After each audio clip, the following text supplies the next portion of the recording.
Ladies and gentlemen, welcome back to the channel. This is Crypto Wealth. Today I'm talking about Tornado Cash again. I saw this news article and it really talks about how the fallout from Tornado Cash really, in my words, somewhat threatens the entire DeFi space, the entire cryptocurrency space. I think most people are in cryptocurrency right now because if you come out of a bull market, typically when you come out of a bull market, a significant portion of individual investors don't truly understand why cryptocurrency is important to society. They don't truly understand why true decentralization is incredibly important. And I think this entire Tornado Cash, whether you think Tornado Cash should have existed or not, whether you think it should have been shut down or not, is not the point of this video. This video is really looking at what are some of the risks when governments decide that something is illegal or should be regulated. What is the actual fallout? You know, a lot of people have said, oh, the government can't shut down Bitcoin. The government can't shut down the blockchain. The government can't. And that is true at its core, but they can make it awfully inconvenient to deal with. They could definitely slow down, disrupt technology as a whole. So I want to go through this article because I think it brings a lot of potential issues to light. And as we go through this article, I would love for you to weigh in the comments. Let me know what your thoughts are. By the way, speaking of decentralized projects, I have a project that I'm going to be talking about tomorrow that at their core, I think they are solving some of the major issues that could exist in the decentralized space, primarily with a fully decentralized dollar. And that's actually how I found this article because I was doing some research. You know, the USDC coin, the US dollar stable coin that's owned by Circle, owned by BlackRock, that coin, the owners of that coin, basically the company behind it, turned off users' tokens, USDC tokens that were connected toward Tornado Cash, primarily, mostly out of fear of compliance, as did a lot of other projects. Now, mind you, many of these are probably innocent people. So this is the challenge because in a recent video where I talked about Tornado Cash, CoffeeZilla covered it, he actually showed that I think it was only 20-something% of the total user volume on Tornado Cash, or the total users on Tornado Cash, were actually using it to launder money from crypto scams. So the vast majority of users of Tornado Cash were average everyday people who just wanted their privacy. But let's look at what happens when the government gets involved. So Tornado Cash sanctions are spiraling into compliance nightmares. This is talking about companies and their potential compliance issues. What's going on here? Sorry, my mouse is acting up. Tornado Cash sanctions are spiraling into compliance nightmare. The crypto mixer sanctions raise many questions. Crypto privacy mixer Tornado Cash drew attention last week after the U.S. Treasury Department sanctioned the service. The implications of complying with the sanctions are starting to sink in with the rest of the industry, raising questions about just what compliance looks like. Now, this is something that's concerned me for some time. Having had several businesses in various industries, legal compliance is rarely black and white, and many times compliance standards are simply regulations, meaning they're not actually even laws. There's something like the SEC or some other federal government just writes a regulation that gets treated like a law. You have to abide by the regulation, but it isn't a true law in the sense of it was written by Congress, so to speak. And many times these regulations are not black and white. They're oftentimes just shades of gray. And eventually, it's left up to the courts to decide. Well, that's incredibly costly to a small business or any business or any industry for that matter. Tornado.eth, the narrative. So last week, the Treasury Department Office of Foreign Asset Control, OFAC, sanctioned Tornado Cash and 40-something Ethereum and USDC wallets associated with the private mixer. Now, here's the challenge. They say associated with the private mixer. They don't ever disclose exactly what does that mean. Were these? We assume these were wallets that were actively involved in the mixing process, but it concerns me that in several articles, we see the word they're associated with private mixers. But what did these? Is it possible that an actual innocent individual's wallet got caught up here? Is it possible that some dev wallet got caught up here, and this is some dev who created this protocol or had some part creating this protocol many years ago, when it wasn't sanctioned and nobody was using it for anything bad at that point in time? Nobody was laundering money through it. They were just trying to create a privacy tool long before it was being used for something bad. So if we got innocent people getting caught up here, that's what I'm getting at. We don't really know yet. So why it matters. We're still grappling with the fallout of the Tornado Cash sanctions. Now that the initial shock has worn off, the crypto world is starting to examine just what the real impact looks like. People are losing and then regaining the ability to interact with decentralized finance project front end based on whether they interacted with Tornado Cash at some point in the past. Others are wondering about their locked up funds they can no longer touch. So now we're talking about primarily, this right here, we're talking about primarily individuals here.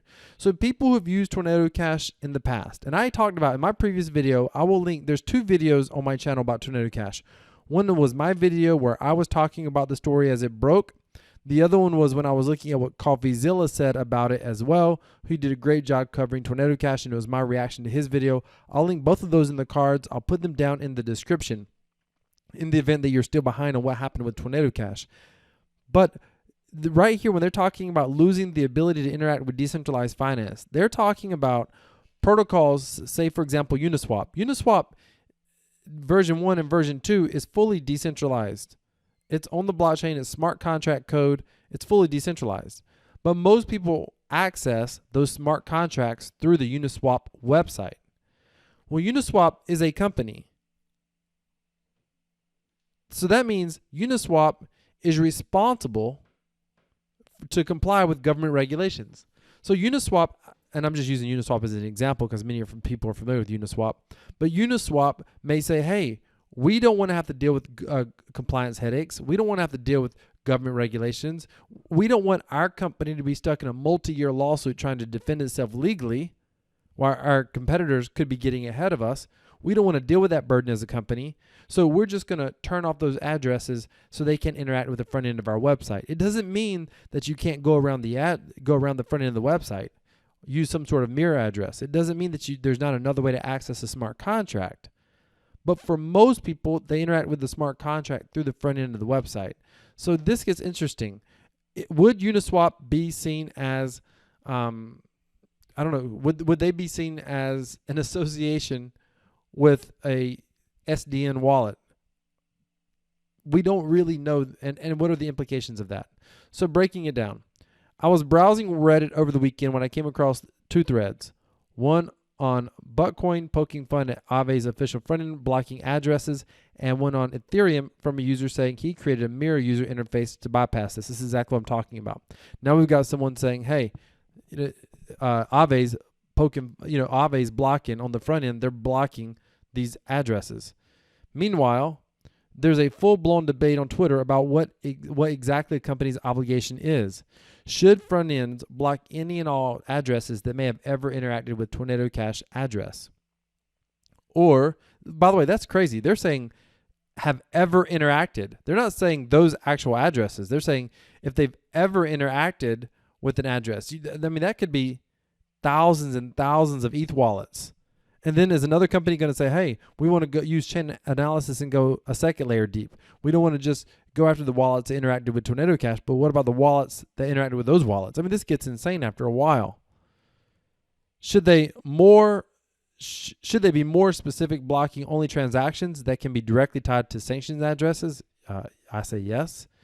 And while we know that the Tornado Cash and its developers' GitHub accounts were suspended, and at least one developer was arrested, are the sanctions having any effect on Tornado Cash itself? By the way, the developer that was arrested, my understanding is that was a developer that had actually laundered funds through Tornado Cash. I don't think it was a Tornado Cash developer, but I could be wrong on that. Let's answer that last question first. I was curious about the effect the sanctions had on the mixer's usage, and so I asked the good folks over at Nason.ai. Between July 31st and August 6th, pre-sanction, Tornado's users sent about 26,000 ETH into the mixer and took about 25,000 out, according to data from Nason.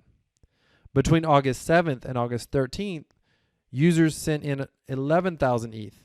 So the figure went down week over week and sent out 49,000 ETH. Tornado was sanctioned on August 8th, meaning the week over week figures nearly doubled, and it's not that the 7th, the night before the sanctions were announced, was particularly busy.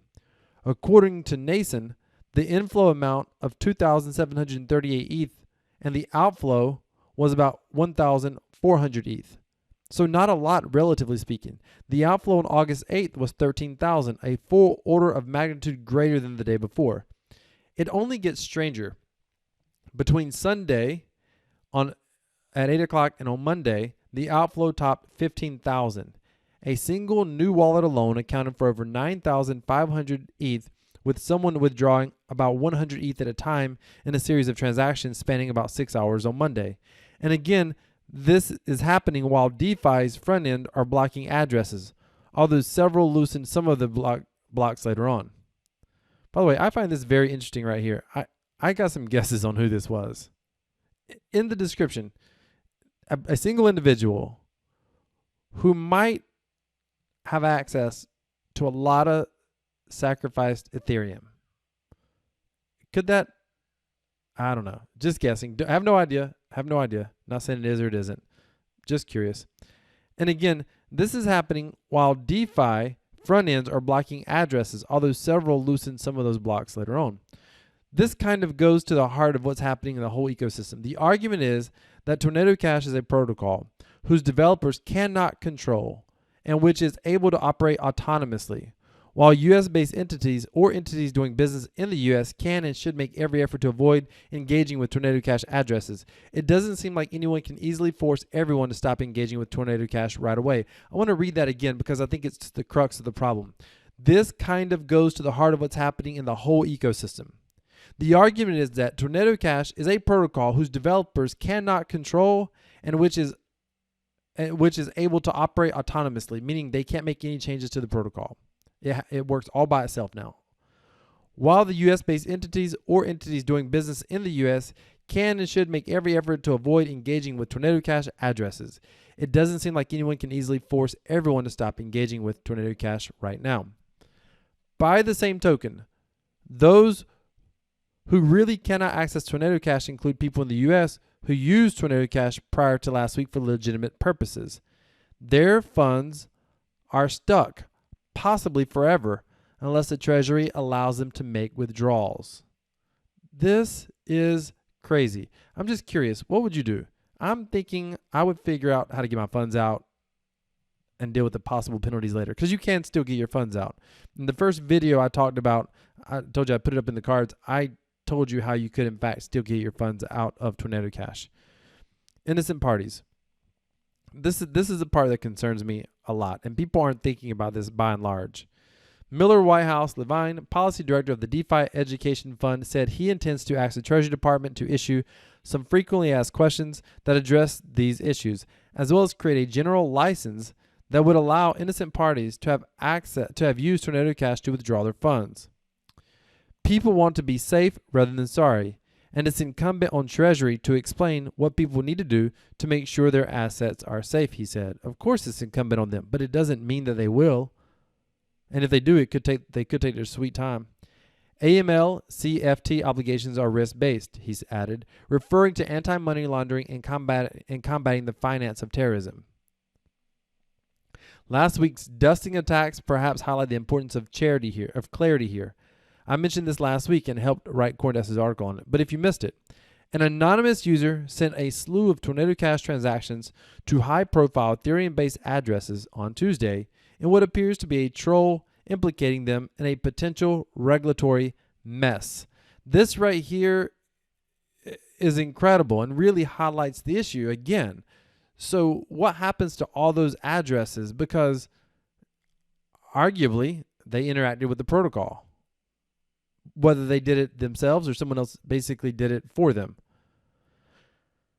Whitehouse pointed out that the owners of these wallets are obligated to report these transactions to the OFAC within 10 days, and we still don't know how OFAC will respond.